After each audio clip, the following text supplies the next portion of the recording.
বারুইপুরের বাসিন্দা আমরা। সকালবেলা পাখির কিচিরমিচির শব্দে যেমন ঘুমটা ভাঙে, তেমনি সকালটা শুরু হয় লিচুর বান্ডিলও খুলে। সকালবেলা ঘুম থেকে উঠে নিচে নামতে না নামতে দেখি আমার বর কখন দুটো লিচুর বান্ডিল টেবিলের ওপর রেখে আবার চলে গেছে মাঠে। তাই মাঠে থেকে এসে সকালবেলা লিচু খাওয়া দিয়ে শুরু করলো। সকালবেলা খালি পেটে লিচু খাচ্ছে, আর এদিকে আমার ব্যাটাটার আজকের ধরেছি, তুই আজকের সব জিনিসপত্রগুলো সরা, এবার পড়তে বস।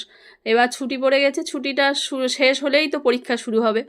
তা ওর একটু পড়তে দে, কাজে দে। ওর বাবা ওর কাছে বসে আছে, আমি চলে এসেছি। এখন এখন কাঁঠাল পাকার সময় হয়ে গেছে, আর কদিন পরে পাকা কাঁঠাল খাবো। আবার এঁচোড় নিয়েছে, কে একজন কালকে স্টেশনে নাকি দেখা হয়েছে, দেছে বললো। তা বললো দেখো দানাগুলো শক্ত হয়ে গেছে, কি খাওয়া যাবে বুঝতে পারতেছি না। তা ওই হেস্তো নেস্তো করে অনেক কষ্ট সৃষ্টে কাটলো। হাতে আবার তেল লাগাতে ভুলে গেছিলাম, তেল মালিশ করে নিলাম, নিয়ে আর ওই এঁচোড় খানিকটা নিচ্ছি।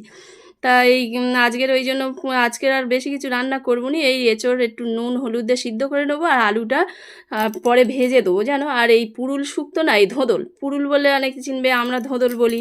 ধোঁদল শুক্তো করবো। ওর বাবার এই ধোঁদল শুক্তোটা খুব ভালো লাগে, আমারও ভালো লাগে। তা কচিবেলায় তো তেতো খেতেও নি, এই বয়স যত বাড়তেছে তেতো তত মিটে হচ্ছে। আর এই আলু ভেজে নিচ্ছি, নিয়ে আজকের ওই এঁচোড় করবো আর ওই তেতোটা করবো। তারপরে যা ধুলো উঠতেছে রান্নাঘর থেকে এখন পালাবো। আবার যদি পরে এসে সময় পাই কিছু একটা রান্না করে নেবো। আর ফ্রিজের ভিতর চাটনি আছে, আমের চাটনি একটু বেশি বেশি করে রাখি। আর কোনো রকমের মাথাটা যেন ঢাকা ঢোকা দিয়ে আর এই রান্নাঘরে বসে আছি। তরকারি যে কত ধুলো পড়তেছে তার ঠিক নেই। ধুলো কি আর আটকানো যায় কোনোভাবে?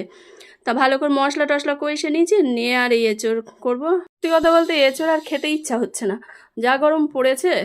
তা ওই একটু অল্প করে তেল মশলা দিয়েছি, খুব একটা তেল দিই না আমি, জানো তোমরা।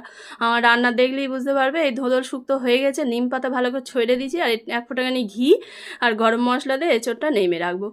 আর আর বারুইপুর তো সুন্দর জায়গা, এটা আর বলার অপেক্ষা রাখে না। 22 বছর কেটে গেল আমাদের বারুইপুর।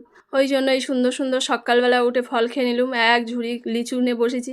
তো এই লিচুগুলো একটু কচি, ওই জন্য দামও কম নিয়েছে, 120 টাকার বান্ডেল নিয়েছে। তারপরে এই মাথায় ভালো করে হেনা লেপে নিলুম, চুলগুলো সাদা করে আর ঘুরবো, এত পেকে যাচ্ছে আমার চুল বলার না। তা ভালো করে হেনা করে নিয়েছি, নিয়ে এবারে একটু গুইছে গেছে নেবো। আর চারদিকে ধুলো উঠতেছে, একটু আজকে চানটা দেরি করে করবো। রান্নাঘরে ঢুকে একটু প্রত্যেক দিন দেখে নিই কত দূর কাজ হয়েছে। এইদিকে এই টালি বসানো হয়েছে, আর এইদিকে ওই রান্নাঘরের যে স্ল্যাবটা ওটা হয়েছে কিছুটা। তাই এত ধুলো উঠতে